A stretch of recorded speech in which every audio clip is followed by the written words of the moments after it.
ಜಗಳ ಆಗಿದೆ, ಇವಾಗ ಅಟ್ಮಾಸ್ಫಿಯರ್ ಎಲ್ಲ ಹಾಳಾಗ್ಬಿಟ್ಟಿದೆ, ಹಿಂದೂ ಮುಸ್ಲಿಂ ಆಗ್ಬಿಟ್ಟಿದೆ. ಇದ್ರ ಬಗ್ಗೆ ಏನ್ ಹೇಳ್ತೀರಾ? ಅದ್ರ ಬಗ್ಗೆ ಏನು ಹೇಳಲ್ಲ ಸರ್, ಬೇಡಿ ಇದೆಲ್ಲ ಒಂದು ದಿವಸ ಎಲ್ಲ ಇದೆಲ್ಲ ಬುಟ್ಟಿ ಒಂದ್ಸತಿ ಹೋಗ್ಬೇಕು, ಎಲ್ಲ ಒಗ್ಗಟ್ಟಾಗಿರೋಣ, ಸೇರಿ ಇರೋಣ. ಯಾರೋ ಮಾಡಿರೋದ್ರ ಮೇಲೆ ಹಿಂಗ ಆಗೋದು ಬೇಡ. ಬೆಳಗ್ಗೆ ಎದ್ರೆ ನಿಮ್ಮ ಮುಖ ನಾವು ನೋಡಬೇಕು, ನಮ್ಮ ಮುಖ ನೀವು ನೋಡ್ತೀರಾ, ಒಂದಾಗಿ ಒಗ್ಗಟ್ಟಾಗಿರೋಣ.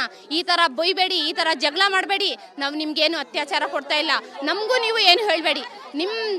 ನಿಮ್ಮ ದೇವ್ರ ಕಾರ್ಯಕ್ಕೆ ನಾವು ಬೆಲೆ ಕೊಡ್ತೀವಿ, ನಮ್ಮ ಇದಕ್ಕೆ ನೀವು ಬೆಲೆ ಕೊಡಿ. ನಾವು ನಿಮ್ಗೇನು ಹೇಳ್ತಾ ಇಲ್ಲ, ನೀವು ನಮ್ಗೇನು ಹೇಳಬೇಡಿ. ನಿಮ್ಗೆ ಯಾರು ಕೊಟ್ಟಿಲ್ಲ ಈ ಹಕ್ಕು ನಮ್ಮ ಮೇಲೆ ಕೈ ಎತ್ತಕ್ಕೆ ಕಣ್ಣೆತ್ತಕ್ಕೆ. ಏರನ್ನು ಬಿಟ್ಟಿದ್ರು, ಬಿಡ್ತಾ ಇದ್ರೆ ನಮಗೆಲ್ಲ ಏನೋ ಮಾಡ್ಬಿಡಕ್ಕೆ ಪೊಲೀಸವ್ರು ಅವಾಯ್ಡ್ ಮಾಡಿದ್ದು. ಯಾಕೆ ಅವ್ರಿಗೆ ಇರೋದ ಹಕ್ಕು, ನಮಗಿಲ್ವಾ? ನಮಗೆ ತಾಕತ್ತಿಲ್ವಾ? ನಾವು ಮಾಡಲ್ಲ ಅಂತೆ ಕೆಲಸ, ನಾವು ಮಾಡಲ್ಲ. ಅದು ಎಲ್ಲ ಸೇರ್ಕೊಂಡಿರೋಣ ಅಂತ ಕೇಳ್ತಾ ಇರೋದು ನಾವು. ಅಂತೆ ಕೆಲಸ ನಾವು ಮಾಡಲ್ಲ ಸರ್. ನ್ಯಾಯ ಬೇಕು ಸರ್, ನಮಗೆ ದಯವಿಟ್ಟು ನ್ಯಾಯ ಬೇಕು. ಅಮಾಯಕರಿಗೆ ಕರ್ಕೊಂಡೋಗಿದ್ದಾರೆ, ನಮಗೆ ನ್ಯಾಯ ಬೇಕೇ ಬೇಕು. ನಮಗೆ ನ್ಯಾಯ ಕೊಡಿಸಿ ಸರ್.